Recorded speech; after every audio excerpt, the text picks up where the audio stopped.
सिंधुदुर्ग जिल्ह्यासह इतर जिल्ह्यातील ताज्या घडामोडी पाहण्यासाठी सिंधुदुर्ग 24 तासला सबस्क्राइब करा आणि बेल आयकॉनवर क्लिक करा। सिंधुदुर्ग 24 तास सदैव तुमच्या सोबत। पुढील बातमी पाहणार आहोत विस्ताराने। नुकसान भरपाई मिळावी यासाठी सिंधुदुर्गात 12 मार्च रोजी आंबा आणि काजू बागायतदारांचा मोर्चा जिल्हाधिकारी कार्यालयावर काढण्यात येणार असून या अनुषंगाने आज कुडाळ तालुक्यात आंबा काजू बागायतदारांची बैठक पार पडली। या बैठकीला माजी आमदार वैभव नाईक यांची मुख्य उपस्थिती होती। कृषी विभागाने 90% आंबा काजू पिकाचे नुकसान झाल्याचा अहवाल सादर केला आहे। आज राज्याचा अर्थसंकल्प सादर होणार असून यात शासनाने बागायतदारांसाठी तरतूद करावी या प्रश्नी खासदार आणि पालकमंत्री यांनीही प्रयत्न करावेत अशी मागणी माजी आमदार वैभव नाईक यांनी केली आहे।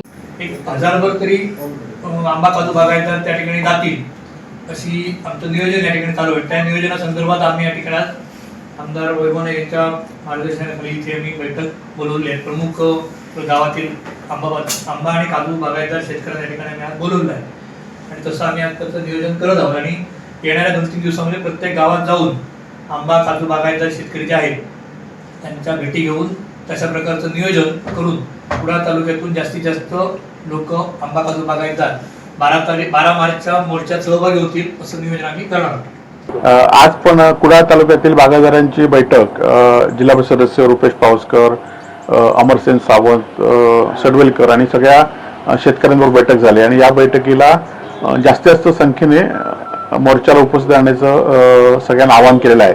कारण कृषी विभागाने 90% नुकसान झालेले असे मान्य केलेलं आहे आणि तसा त्यांनी अहवाल पाठवलेला आहे। आज राज्याचं अर्थसंकल्पीय बजेट आहे, यामध्ये काहीतरी शासनाने तरतूद केली पाहिजे आणि सत्तावर असलेले पक्षाचे पालकमंत्री खासदार या जिल्ह्यातले आहेत आणि त्यांनी सुद्धा यासाठी प्रयत्न केले पाहिजे। सिंधुदुर्ग जिल्ह्यातलं महत्त्वाचं उत्पन्नाचं साधन असलेलं आणि बाजारपेठेची उलाढ असणारं काजू आणि आंबा ही दोन्ही पिकं सध्या धोक्यात आहेत आणि त्यामुळे जर मदत नाही केली तर ह्या वर्षी तर नुकसान होईलच, परंतु या पुढच्या काळामध्ये 2-4 वर्ष शेतकरी उठणार नाहीत आणि त्याचा सगळ्यावर परिणाम होईल आणि त्यामुळे शासनाने कायद्याच्या बाहेर जाऊन या ठिकाणी मदत मिळवली पाहिजे, यासाठी हे आंदोलन असणार आहे। शेट्टी साहेब म्हणतात की जर 12 तारखेनंतर सुद्धा जर याबाबत सरकार निर्णय नाही घेतल्यास मुंबई गोवा महामार्ग बंद पाडू असं सुद्धा त्यांनी नाही, ज्या पद्धतीने शेतकरी बागायतदार हे करतील त्या पद्धतीने आम्ही त्यांच्यावर आहोत। सिंधुदुर्ग जिल्ह्यासह इतर जिल्ह्यातील ताज्या घडामोडी पाहण्यासाठी सिंधुदुर्ग 24 तासला सबस्क्राइब करा आणि बेल आयकॉनवर क्लिक करा। सिंधुदुर्ग 24 तास सदैव तुमच्या सोबत।